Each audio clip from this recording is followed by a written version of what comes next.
Hey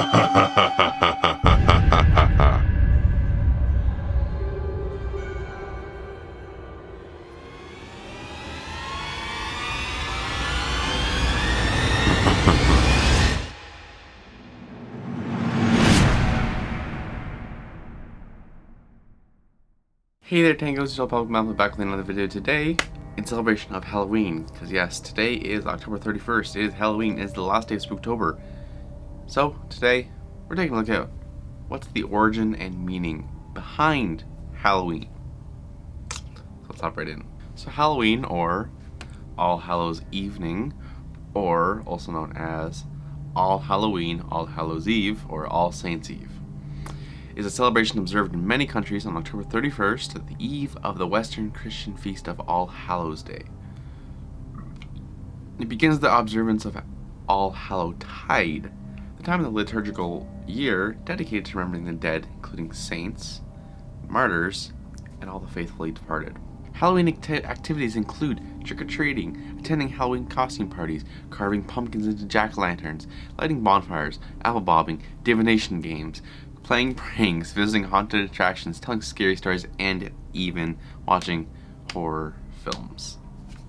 In many parts of the world, the Christian religious observance of All Hallows Eve include attending church services and lighting candles on the graves of dead, and those remain pretty popular.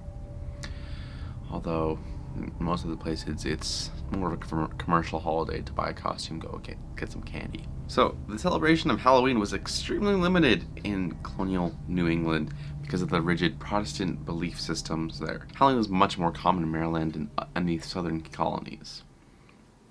As the beliefs and customs of different European ethnic groups and the American Indians meshed, a distinctly American version of Halloween began to emerge.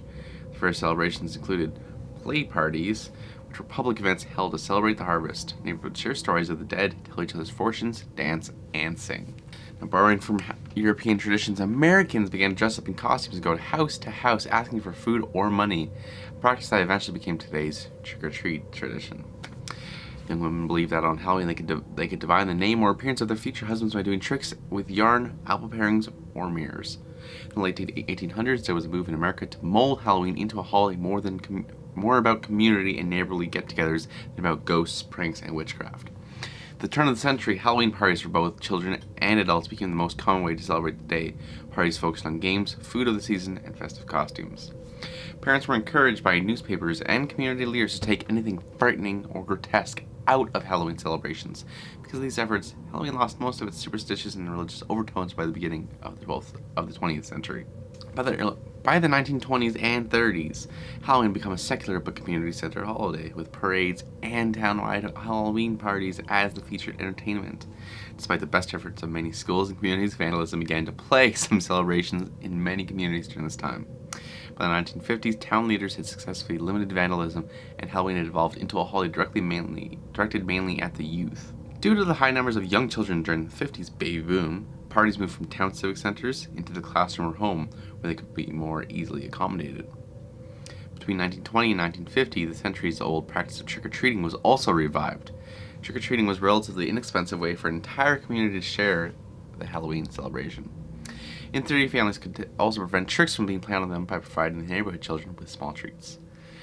Thus, a new American tradition was born, and it has continued to grow today. Okay, so, do not attack me in the comments, but I am pretty sure I'm going to butcher this.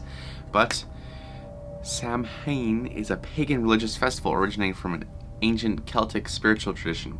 In modern times, Samhain, a Gaelic word pronounced Samhain, I'm really sorry, is usually celebrated from October 31st to November 1st to welcome in the harvest and usher in the dark half of the year. So there's many symbols related to Halloween, and I thought, let's just check out an origin of a few. So there's a popular Irish Christian folktale associated with the jack-o'-lantern, which in folklore is said to represent a soul who has been denied entry into both heaven and hell. En route home after a night's drinking, Jack encounters the devil and tricks him into climbing a tree. Quick thinking, Jack etches the sign of a cross into the bark, thus trapping the devil. Jack strikes a bargain that Satan can never claim his soul. After a life of drink, sin, and mendicancy, Jack's refused entry to heaven when he dies. keeping his promise, the devil refused to let Jack into hell and throws live coal straight from the fires of hell at him. It was a cold night, so Jack placed the coal in a hollowed out turnip to stop it from going out. Since which time, Jack and his ladder have been roaming looking for a place to rest. Okay, well, I hope you guys did enjoy today's video. Well, actually, this is the first video that I'm going to be uploading today for the finale of Spooktober. Thank you guys so much for an amazing month. I will be making another video soon, giving a recap and my thoughts on the month, so look out for that.